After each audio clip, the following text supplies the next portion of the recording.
नमस्कार दोस्तों, स्वागत है आपका द ग्राउंड रिपोर्ट में। मैं हूं समीर आत्मज मिश्रा। कभी किसी देश के राष्ट्रपति को, प्रधानमंत्री को, यानी इतने महत्वपूर्ण पदों पर बैठे व्यक्ति को आपने कैमरे के सामने इंटरव्यू के दौरान गालियां देते हुए सुना है? नहीं सुना होगा। और सुना भी होगा तो शायद एक ही व्यक्ति को सुना होगा, और वो है अमेरिका के राष्ट्रपति डोनाल्ड ट्रंप।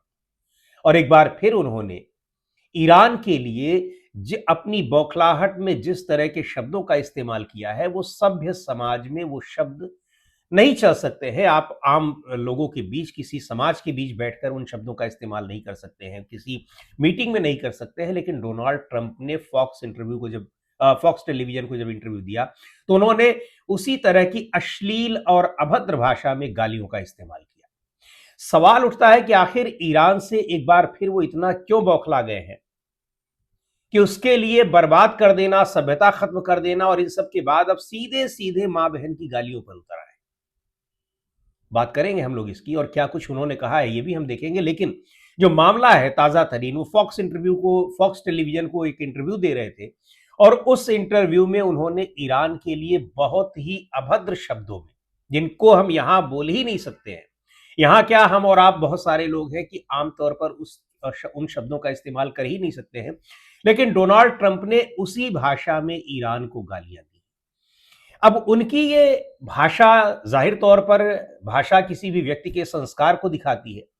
लेकिन एक बड़ा सवाल ये है कि आखिर ईरान ने ऐसा क्या कर दिया है कि वो इतना ज्यादा बौखला गए हैं। वो तो दावा कर रहे थे कि ईरान को उन्होंने खत्म कर दिया, जो कुछ बचा खुचा होगा वो भी वो खत्म कर देंगे, लेकिन ऐसा वो नहीं कर पाए हैं। उनकी बौखलाहट बार बार, वो जिस तरीके से चेतावनी देते हैं, धमकी देते हैं, और अब टेलीविजन के सामने, कैमरे के सामने वो गालियां दे रहे हैं, उससे पता लग रहा है कि ईरान ने डोनाल्ड ट्रंप को कहां पहुंचा दिया है। डोनाल्ड ट्रंप जो अमेरिका की बादशाहत का एक बैगेज लेकर चल रहे थे, उस बादशाहत को पूरी तरह से खत्म ही नहीं कर दिया है, नेस्तनाबूद कर दिया है। आपको पता होगा, अभी पिछले दिनों हमने भी यहां पर चर्चा की थी कि अमेरिका में वहां के जो तमाम अखबार हैं, वो ये खबर दे रहे हैं कि अमेरिका के पास जो मिसाइलें हैं, बैलिस्टिक मिसाइलें हैं, और तमाम ऐसे जो लंबी दूरी तक मार करने वाले हथियार हैं, वो सारे हथियार लगभग खत्म हो चुके हैं। आगे की लड़ाई अब अमेरिका नहीं लड़ सकता है। तो इस स्थिति में ईरान ने पहुंचा दिया है। लेकिन बौखलाहट के बावजूद एक सीमा होती है कि आप किसी के खिलाफ अपनी नाराजगी जता रहे हैं, वो भी इंटरव्यू में, पूरी दुनिया आपको देखेगी आप कह क्या रहे हैं, या आपके अपने संस्कार है। मुझे नहीं लगता कि अमेरिका के किसी दूसरे राष्ट्रपति ने भी कभी किसी सार्वजनिक समारोह में, इंटरव्यू में इस तरह की अभद्र भाषा, गंदी भाषा का इस्तेमाल किया होगा। लेकिन डोनाल्ड ट्रंप बार बार करते हैं। ईरान को लेकर उन्होंने कई बार किया। कुछ उस घटनाक्रम पर एक नजर डालते हैं कि आखिर किस वजह से अचानक ईरान पर इतने भड़क गए हैं। मंगलवार को आप ये देख रहे हैं कि लगातार शांति समझौते के बावजूद किस तरीके से अमेरिका ने ईरान पर हमले किए। उस समय हमले किए जब वहां आयतुल्लाह अली खामेनेई का अंतिम संस्कार चल रहा था 6 दिनों का, ईरान में भी और इराक के भी कुछ शहरों में, उस समय भी हमले किए। तो जाहिर तौर पर ईरान ने भी पलटवार किया, हमलों का जवाब दिया। लेकिन मंगलवार की रात को ईरान ने जिस तरीके से, और इधर बीच फिर वो बड़े हमले कर रहे थे, लगातार कर रहे थे हर रात, जाहिर सी बात है जवाब उनको मिला है। लेकिन मंगलवार की रात को जब ईरान ने हमले किए जॉर्डन पर, और अमेरिकी सैन्य ठिकाने को पूरी तरह से नेस्तनाबूद कर दिया, और खबरें आ रही हैं कि कई उसमें अमेरिकी सैनिकों की जान भी गई है। उसके बाद डोनाल्ड ट्रंप अचानक भड़क गए। उनको इस बात का भरोसा नहीं था, क्योंकि अभी तक ईरान लगातार चेतावनी देता रहा है, और हमले की चेतावनी देता रहा है, वो कहां हमले करेगा, किस तरीके से हमले करेगा।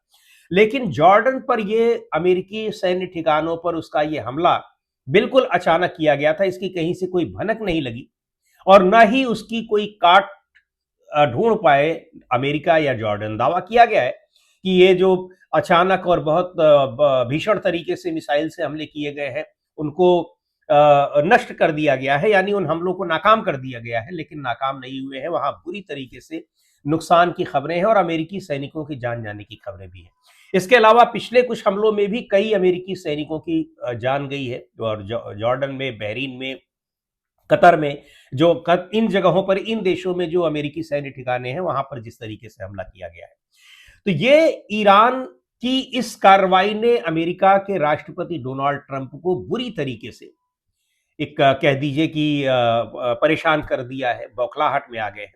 हालांकि अमेरिका ने फिर इसका जवाब दिया है और तेज हमले किए हैं, लेकिन आपको याद होगा कि अभी पिछले हफ्ते की ही बात है जब बार बार बड़े तेज हमले हो रहे थे, लेकिन उसके बाद जब ये खबर आई कि अब आपके पास मिसाइल्स और तमाम दूसरे हथियार हैं, वो समाप्ति की ओर हैं, लगभग खत्म हो चुके हैं, फिर अचानक डोनाल्ड ट्रंप का ये बयान आता है कि अब हम हमले नहीं कर रहे हैं, अब हम अपने बड़े हमलों को रोक रहे हैं। कहा था उन्होंने कि बहुत भीषण हमला हम करने वाले हैं, लेकिन फिर से बैकफुट पर आ गए। और ये जब से 28 फरवरी से ये लड़ाई शुरू हुई है, तब से वो कई बार चेतावनी देते हैं, फिर बैकफुट पर आते हैं, बीच बीच में हमले भी करते हैं। और जब हमले करते हैं, ईरान से उनका सख्त जवाब मिलता है। और इस बार का ये जवाब चूंकि है क्या, जॉर्डन का ये अमेरिकी ठिकाना अभी कुछ हद तक सही था, तमाम दूसरे जो अरब देश हैं, खाड़ी के देश हैं, वहां पर जो अमेरिकी सैन्य ठिकाने हैं लगभग तबाह हो चुके हैं, कुछ को रिपेयर करने की भी कोशिश की। जॉर्डन का ये जो था, यहां पर अमेरिकी जो सैन्य ठिकाना जो है वो काफी हद तक ऐसा था जहां से हमले अभी ईरान पर किए जा सकते थे, लेकिन उसको बुरी तरीके से तबाह कर दिया है ईरान ने, मंगलवार को जो हमला किया गया। तो ये उनकी बौखलाहट का एक बड़ा कारण है।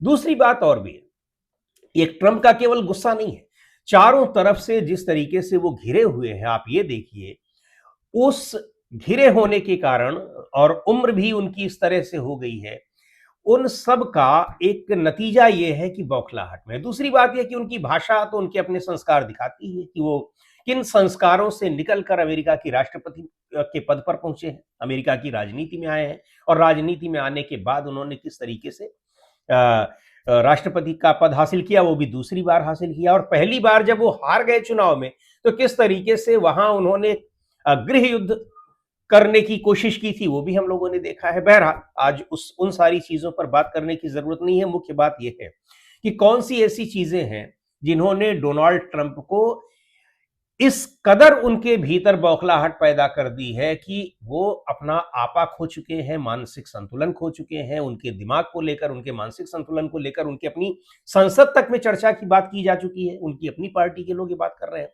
इसके दरअसल कई कारण है। एक तो यह है कि ये लड़ाई जल्दी खत्म नहीं हो रही है। आपको पता है 28 फरवरी को जब इजराइल ने हमला किया और अमेरिका को भी जबरन उस युद्ध में ढकेला, उसके बाद से लेकर 40 दिनों तक ये लड़ाई चलती रही, लेकिन 10-12 दिन की लड़ाई के बाद ही बिल्कुल हाँफ गए दो के दोनों ही देश, अमेरिका भी और इजराइल भी। चूंकि पिछले साल भी इस तरह से उन्होंने लड़ाई की थी 12 दिनों की, तब भी हाँफ गए थे और 12 दिनों के बाद ही शांति समझौता करना पड़ा था। इस बार उन्होंने सोचा कि फिर हम तैयारी कर लेते हैं, लेकिन ये तैयारी भी उनकी नाकाम रही और फिर वो कोशिश करने लगे। 40 दिन के बाद युद्ध विराम किसी तरीके से हुआ, लेकिन उसके बाद भी जो स्थितियां दिखाई पड़ रही हैं कि युद्ध विराम के उल्लंघन लगातार अमेरिका की तरफ से होते रहे, इजराइल की तरफ से भी होता रहा, लेकिन वो लेबनान की ओर हो रहा है, ईरान की ओर नहीं हुआ है। इस लड़ाई के दौरान पूरे मामले में शुरुआत में ही जिस तरह से आयतुल्लाह अली खामेनेई जो सर्वोच्च धार्मिक नेता हैं, उनकी, उनके परिवार के कई लोगों की, उसके बाद सेना के तमाम कमांडर्स की जिस तरीके से जान ले ली गई, उनको मार डाला गया, और जो ईरान में भी जिस तरह से तबाही हो रही है, इन सब के बावजूद ईरान झुका नहीं। और झुकना तो छोड़ दीजिए, ईरान की जनता उठकर बिल्कुल साथ खड़ी हो गई है अपने नेतृत्व के साथ, यानी वहां के जो सर्वोच्च धार्मिक नेता हैं, जो उनके बाद जो बने हैं आयतुल्लाह अली खामेनेई के बेटे मुस्तफा खामेनेई, उनके साथ, वहां के राष्ट्रपति के साथ, यानी वहां की जो पावर सेंटर है उसके साथ खड़ी हो गई। जबकि अभी कुछ महीने पहले ही जनवरी में वहां पर उनके विरोध में भी एक बड़ा हिस्सा दिखाई पड़ रहा था। तीसरी बात ये, अमेरिका की जनता लंबा युद्ध नहीं चाहती है। एक बड़ा दबाव है अमेरिका की जनता का, अमेरिका के लोगों का, वहां के राजनीतिक दलों का। डेमोक्रेटिक पार्टी तो विरोधी पार्टी है, वो तो विरोध कर ही रही है। डोनाल्ड ट्रंप की अपनी पार्टी रिपब्लिकन पार्टी में जिस तरीके से इसका विरोध हो रहा है, इसके अलावा पूरी दुनिया में तेल महंगा हो गया है। एक बार फिर शांति समझौते के बाद तेल की कीमतें गिरी, लेकिन जैसे ही अमेरिका ने शांति समझौते का उल्लंघन किया, ईरान पर फिर से हमला बोला, तेल की कीमतें फिर से बढ़ने लगी हैं। हॉर्मुज स्ट्रेट पर कंट्रोल को लेकर ईरान से लड़ाई लड़ रहा था अमेरिका, कंट्रोल भी वहां पर नहीं मिला, ईरान का ही कंट्रोल है, लेकिन दोबारा फिर नाकेबंदी कर दी गई, फिर से तेल की कीमतें बढ़ गई पूरी दुनिया में। इसका भी असर अमेरिका पर भी पड़ रहा है और जाहिर सी बात है पूरी दुनिया पर तो पड़ ही रहा है। इसके अलावा अब आने वाले दिनों में वहां मिड टर्म इलेक्शन है, ठीक है, तो अमेरिका में के कानून के मुताबिक अब डोनाल्ड ट्रंप को दूसरी बार राष्ट्रपति बनना भी नहीं है, उनकी उम्र भी हो चुकी है, लेकिन अपनी पार्टी को वो किस लेवल तक ले गए हैं, जहां जो अभी सर्वेक्षण आ रहे हैं उसमें मिड टर्म इलेक्शन बुरी तरह से रिपब्लिकन पार्टी हारने वाली है और डोनाल्ड ट्रंप की ही वजह से। तो एक ये भी उनके ऊपर दबाव है कि आखिर उन्होंने अपनी पार्टी को कहां पहुंचा दिया है। अब चुनाव के नतीजों के बाद पता चलेगा कि क्या नतीजे आ रहे हैं, लेकिन स्थितियां जो दिखाई पड़ रही हैं बुरी तरीके से हार होगी, और हार होगी तो जो बचा हुआ कार्यकाल डोनाल्ड ट्रंप का होगा, संसद में अगर उनकी पार्टी हार जाएगी, उनके लिए कोई भी वहां पर विधेयक पास कराना, कानून बनाना बहुत मुश्किल हो जाएगा। ये जो किसी के ऊपर टैरिफ लगा देना, कुछ भी कर देना, ये सब कर देते हैं, ये सब उनके लिए तब और मुश्किल हो जाएगा, मुश्किलें अभी भी हैं। तो ये सारी चीजें ऐसी हैं जो डोनाल्ड ट्रंप को बुरी तरीके से परेशान किए हुए हैं, और परेशान करने के बाद उनकी अपनी जो संस्कृति है, उनकी अपनी जो एक उनके अपने संस्कार हैं, वो सारे संस्कार इस बौखलाहट में हर जगह आ जाते हैं, इंटरव्यू के दौरान भी आ जाते हैं, कैमरे के सामने भी आ जाते हैं। लेकिन इसका जवाब उनको ईरान हर बार हमलों से ही देता है। वो इस तरह की अभद्र भाषा में कभी उसने जवाब नहीं दिया है। देखते हैं आगे क्या होता है। आज के वीडियो में इतना ही। अगले वीडियो में फिर मिलेंगे एक नए विषय के साथ, एक नए मुद्दे के साथ। द ग्राउंड रिपोर्ट के यूट्यूब चैनल को आपने अब तक सब्सक्राइब न किया हो तो जरूर कर लें। हमारे वीडियोस को लाइक करें, शेयर करें और अपने सुझाव भी हमें जरूर भेजें।